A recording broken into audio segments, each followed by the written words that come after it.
Hello dear friends, welcome back to my channel. आज हम यहाँ पर देखने वाले हैं कक्षा 9वीं वार्षिक परीक्षा 2024 का आपका हिंदी विषय का पूरा क्वेश्चन पेपर। तो चलेगा, जल्दी से हम आगे बढ़ते हैं, समझते हैं आपके कक्षा 9वीं के वार्षिक परीक्षा के हिंदी विषय के पूरे प्रश्न पत्र को और इसके पूरे सॉल्यूशन को। देखिएगा, पूरा वीडियो देखकर जाइएगा, क्योंकि यहाँ पर मैं आज आप सबको कक्षा 9वीं का वार्षिक परीक्षा का बिल्कुल असली वाला क्वेश्चन पेपर बताने वाला हूँ। तो इसलिए आप सब लोग यहाँ से इस पेपर को पूरा देखकर जाइएगा, जिससे कि आप सब लोग कक्षा 9वीं वार्षिक परीक्षा के पेपर में अच्छे नंबरों से पास हो सको।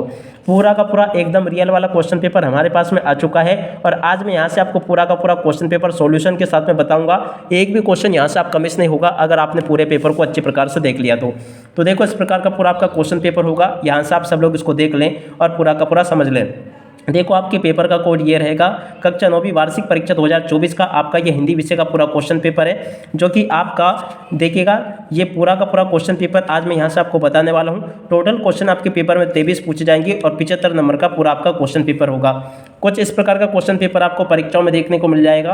अब चलो जल्दी से हम पूरे पेपर को समझते हैं और जानते हैं कि आपका पूरा क्वेश्चन पेपर किस प्रकार का आया है और आप सब लोगों को इसका पूरा सॉल्यूशन कैसे पूरा कंप्लीट कर लेना चाहिए। तो देखिएगा प्यारे विद्यार्थियों, यहाँ से आप सब लोग इसको देख सकते हो। इस प्रकार का पूरा क्वेश्चन पेपर आपको परीक्षाओं में देखने को मिलेगा। यहाँ से आप सब लोग इसको समझ लें। पहला क्वेश्चन देखते हैं, निम्नलिखित प्रश्नों में से सही विकल्प का चयन कीजिए। तो देखो, सही विकल्पों का चयन कैसे आपको करना है, यहाँ से पढ़ लें आप सब लोग। पहला क्वेश्चन लिखा है, हिंदी साहित्य का स्वर्ण युग माना गया। तो देखो, कौन से काल को माना गया है? भक्ति काल को। सुमित्रानंदन पंत का जन्म गांव में हुआ, कौन से गांव में? कोसानी गांव में। उसके बाद में विभावानुभाव व्याभिचारी संयोगात रस निष्पत्ति, ये कथन किसका है? तो देखो, ये दंडी का कथन है। उसके बाद में अगला क्वेश्चन, तिब्बत में हिंदुस्तान का व्यापार होता था। तो देखो, किसके रास्ते होता था? नेपाल के रास्ते। प्रबल शब्द में उपसर्ग और मूल शब्द है। तो देखो, प्र और बल, ये 12 नंबर का इसका राइट आंसर आ जाएगा। उसके बाद में अगला क्वेश्चन पढ़ते हैं, शंकर शारीरिक रूप से विकृत होने के कारण ठीक से चल नहीं सकता था। तो देखो, 10 नंबर का इसका राइट आंसर आ जाएगा। यहाँ से आप सब लोग इसको देख लें और इस प्रकार से आप लोग पूरा का पूरा पेपर को अच्छे प्रकार से सॉल्यूशन कंप्लीट कर लें आप लोग। उसके बाद में देखो, अगला क्वेश्चन ये लिखा है, यहाँ से आप लोग देख लीजिएगा, प्रश्न नंबर 2, रिक्त स्थानों की पूर्ति कीजिए। तो देखो, रिक्त स्थानों की पूर्ति आपको कैसे करनी है। पहला क्वेश्चन, एक भारतीय आत्मा को कहा जाता है, क्या कहा जाता है? माखन लाल चतुर्वेदी, इनको भारतीय आत्मा कहा जाता है। अगला क्वेश्चन, रोध रस का स्थायी भाव क्रोध होगा। अनुभूति के पक्ष का संबंध कविता के स्वरूप से, किसके? आंतरिक स्वरूप से है।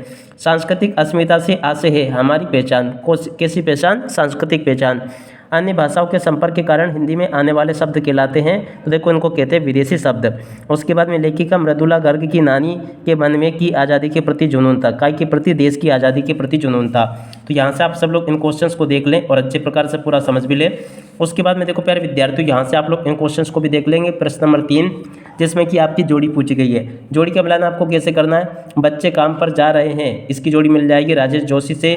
3 वर्णों का समूह गण कहलाता है। लासा की ओर राहुल सांस्कृतिक की रचना है। प्रेमचंद के फटे जूते हरिशंकर परसाई की रचना है। ग्राम का तत्व गांव आ जाएगा।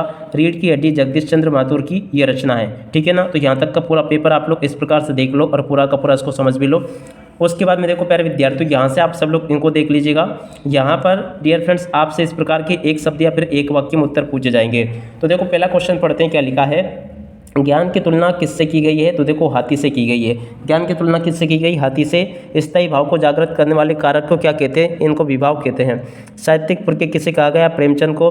किस समास में प्रथम पद प्रधान एवं अव्यय होता है? तो देखो, अव्ययी भाव समास में होता है। किसी कार्य के करने या होने का बोध कराने वाले शब्द को क्या कहते हैं? तो देखो, इनको कहते हैं विधानवाचक। इस जल प्रलय में पाठ में बाढ़ के पानी को क्या कहा गया? मौत का तरल दूध। तो यहाँ से आप सब लोग इन क्वेश्चंस के सॉल्यूशन को याद कर ले अच्छी प्रकार से। अब इसके बाद में मैं आपको आगे का पेपर भी बता देता हूँ कि आगे आपका पेपर कैसा पूछा जाएगा। तो देखो, आगे का पेपर आपका कुछ इस प्रकार का होगा। यहाँ से आप लोग देख ले, सत्य असत्य वगैरह। देखो, सत्य असत्य में पहला क्वेश्चन, निम्नलिखित कथनों में से सत्य असत्य कथन छांट कर लिखिए। तो देखो, पहला क्वेश्चन, ललित कश्मीरी कवित्री है, बिल्कुल सत्य होगा। खंडकाव्य की कथा वस्तु विस्तृत होती है, असत्य होगा। हम अनुकरण की संस्कृति को प्राण प्रतिष्ठा पाने के लिए अपना रहे हैं, ये बिल्कुल सत्य होगा। 2 शब्दों के मेल को संधि कहते हैं, असत्य होगा। विभीषिका से तात्पर्य भयंकरता से है। बागलकोट कर्नाटक का कस्बा है। और इस प्रकार से आप सब लोग इस पूरे पेपर को देख लो। पूरा का पूरा आपका जो पेपर होगा ना, बिल्कुल इसी प्रकार का आपका परीक्षाओं में पूछा जाएगा। आप सब लोग यहाँ से अच्छी प्रकार से इसको देख लें और पूरा का पूरा आप लोग इसको नोट भी कर लो। अब इसके बाद में देखो, बाकी का पेपर आपका कुछ इस प्रकार का होगा। यहाँ से आप सब लोग इसको देख लें। प्रश्न नंबर 8 लिखा है, 9 लिखा गया है, 10, 11, 12, इन सभी प्रश्नों को आप लोग देख लो और उसके बाद के प्रश्नों को यहाँ से देख लो। प्रश्न नंबर 12 लिखा है, 13 लिखा गया है। और उसके बाद के क्वेश्चन ये यहाँ पर आपको दिए गए हैं। तो आप सब लोग यहाँ तक के सभी क्वेश्चंस को आप लोग अच्छी प्रकार से देख लो और उसके बाद में देखो आगे का पेपर आपका कुछ इस प्रकार का होगा। यहाँ से आप सब लोग इसको देख लो, ये पूरा का पूरा असली वाला क्वेश्चन पेपर एकदम मैंने आपको बता दिया है। तो यहाँ से आप सब लोग पूरे पेपर का सोल्यूशन कंप्लीट कर लो। देखो आगे का पेपर आपका कुछ इस प्रकार का होगा। तो देखो यहाँ तक का पूरा क्वेश्चन पेपर आप सबको मैंने बता दिया है। उम्मीद है कि पूरा क्वेश्चन पेपर आपको अच्छी प्रकार से समझ में भी आ गया होगा। अब इसी के साथ मैं इस वीडियो को यहीं पर पूरा करते हैं।